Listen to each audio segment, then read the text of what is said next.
Good evening, ladies and gentlemen. We're now at the part of the trial where punishment will be submitted to you all to decide.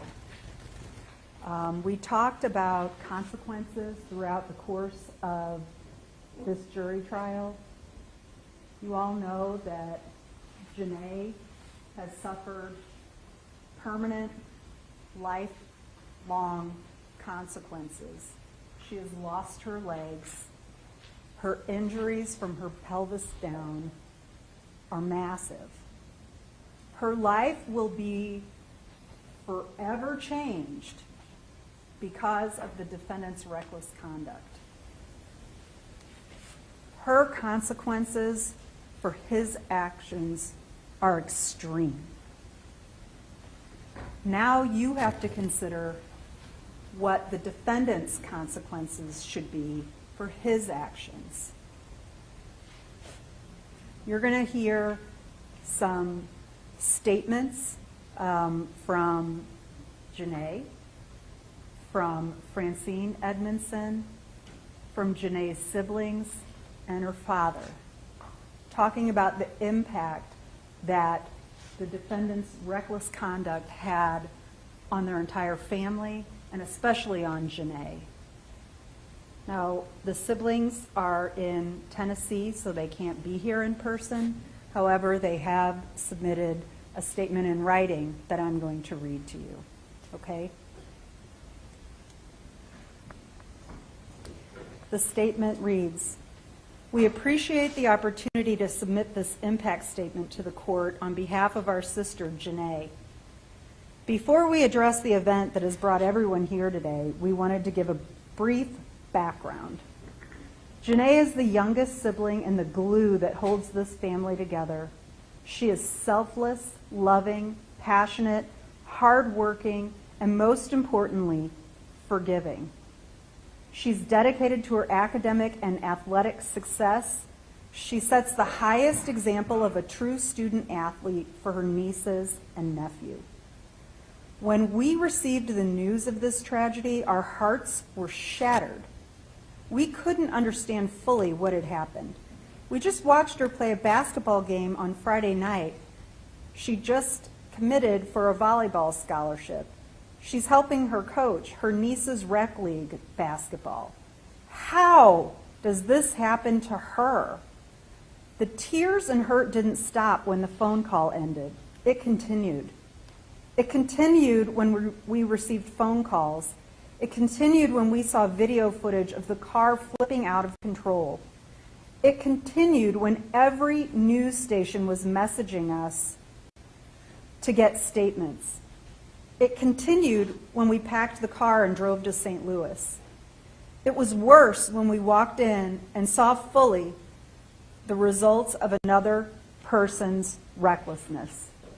But what hurt the most was leaving her behind in St. Louis to continue recovering. If you had asked us 1 year ago if we had anything to be grateful for, we would have said no. But today we stand together eternally grateful that Janae is still alive. We are grateful that our dad was able to utilize his military training to save her. We're grateful that Janae found the strength to adapt to her new life. Though we see certain things are harder for her, she will never let us see her cry. She carries a burden alone to spare our feelings. We don't talk about how the girls will never get matching white toes for vacations. We don't talk about how ADA seating can be inconvenient or limited in places, so we avoid them altogether. We don't talk about how she can't just get up and go because she's got to break down her chair to get in and out of the car. Daniel's decisions to act recklessly that night had a life-altering ending, not only for Janae, but for Daniel himself, our entire family, students and staff at Smyrna High School, players and coaches at Mid-Tennessee Volleyball. We could go on and on about who this is impact, but at this point, it's almost limitless. We hope that you use our family's tragedy and testimony as an example of how there are consequences to your actions, that one reckless decision doesn't impact just your life. And that's signed James, Jayla, and Jordan Edmondson. Marilyn, do you want to read your statement? Your Honor, at this time, Mrs. Edmondson is going to read her impact statement.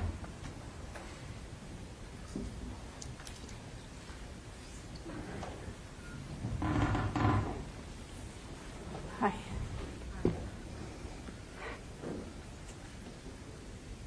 February 18th. Daniel Raleigh's lack of concern for humanity, his concern for his own selfless desires, that day cost my daughter a lifetime impact. It's caused our family a lifetime impact. He was reckless and abandoned that day when he took off in that car. He cared for no one but himself. He had no concern for no one, especially Janae, that night. My daughter was hurt so bad that day, but it could have been anyone's daughter. It could have been anyone's aunt, anyone's sister. It could have been any of ours or yours. He cared about only his personal fun and his personal gain that night. He took so much from Janae and our family. It can never be replaced or changed. His actions caused permanent lifetime injuries and permanent pain that she will have to endure the rest of her life. We have to endure it too with her, and we will be there for her. When we're in St. Louis at the hospital, after she had just first woke up, she said to me that day, "Mom, please make sure he doesn't get out. Don't let him do this to anyone else." We have always taught our children, you have choices in your actions and everything you do, and that you always have consequences to the actions you choose. I beg you today to make him fully understand the consequences to his actions on February 18th. Please give him the maximum amount allowed by law for Janae's sake. Thank you.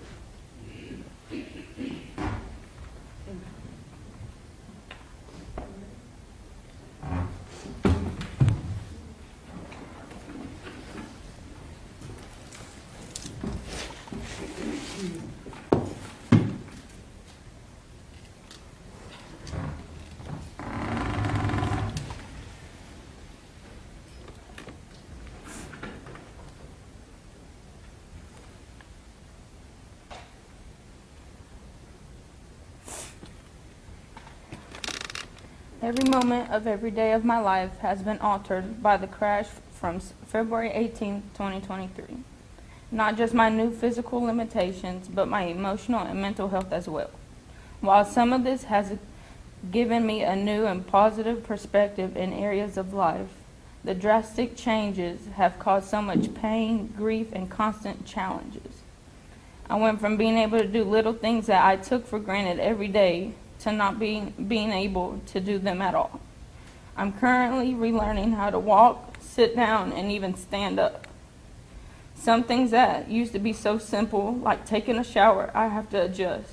I now have to take showers sitting down because I have no legs. These little things that may not matter to most matter so much to me because they give me a sense of normalcy that I am finally starting to get back in my life. I will never have an easy, normal life like I did before, but now I will always make sure I make the most of it because your life can change in a second.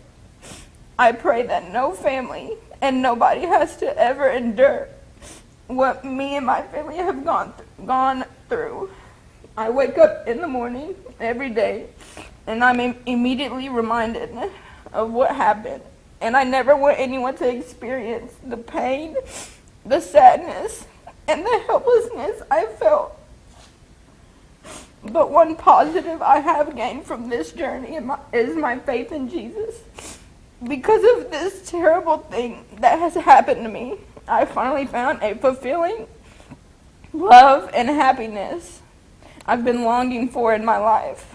I know Jesus was with me that night because he was the one, along with my mom and dad, who saved me physically and spiritually. I have finally accepted this new way of life because I finally came to the realization that God has a bigger purpose for me in this world. Throughout this tough and long journey, just to get back to a normal routine, my normal day-to-day routine, I owe my parents everything because they not only saved my life, but they have built me up and taught me everything I needed to know to be able to work through this. They taught me how to be tough and resilient through adversity and to be strong. While this tragedy has severely impacted my life, I will not let this define who I am and what I bring to this world. Therefore, I wish that you give Daniel Riley, the man who changed my life forever, the max that you can give so he can learn from this and change his ways so he will understand how impactful careless actions can affect him and even other people around him.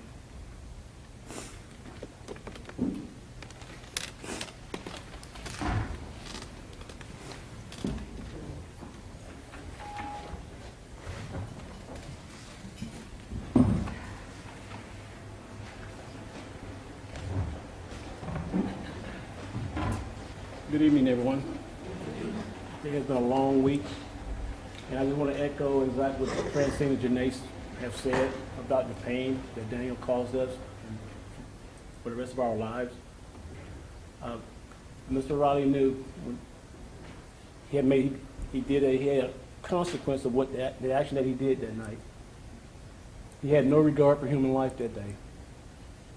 And whatever the sentence that you can give him maximum, it still will be enough to me. Because he will still be able to walk, even after the time that you guys in the court gives him. He'll be able to run, he'll be able to bend, he'll be able to do all those things. My daughter will not. We've made a major adjustment in our life going from the time this happened and going forward. I said earlier to you guys that when I see my daughter in the window staring out, and I know what she's thinking, why this happened to her, and she turns to me and she asked me that, Dad, why did this happen to me? And I said I didn't have an answer. We know why she lost her legs, but what I meant is that I don't have an answer to justify her to accept her legs not being there no more. And that's what I meant.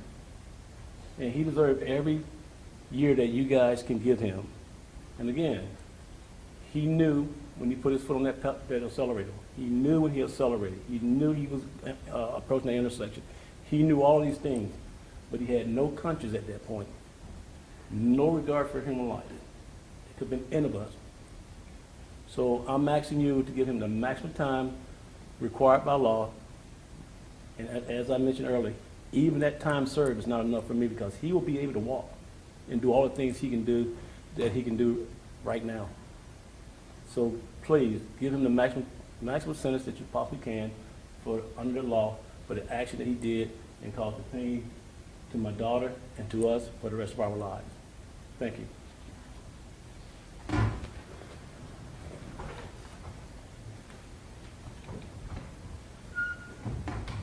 Any more evidence on behalf of the state? No, Your Honor. Redeemer? We will not be presenting any. Any closing argument by the state? Yes, Your Honor. There's nothing more I can say to you that's going to impress upon you the severity of the defendant's actions, how it's affected so many people. I ask simply that as residents of the city of St. Louis, that you take a stand and that you let the community know that we're tired of this. We can't have this anymore. And you can do that by sending a message to Daniel Riley and sentencing him to the maximum punishment on each of the counts that you convicted him of. Thank you.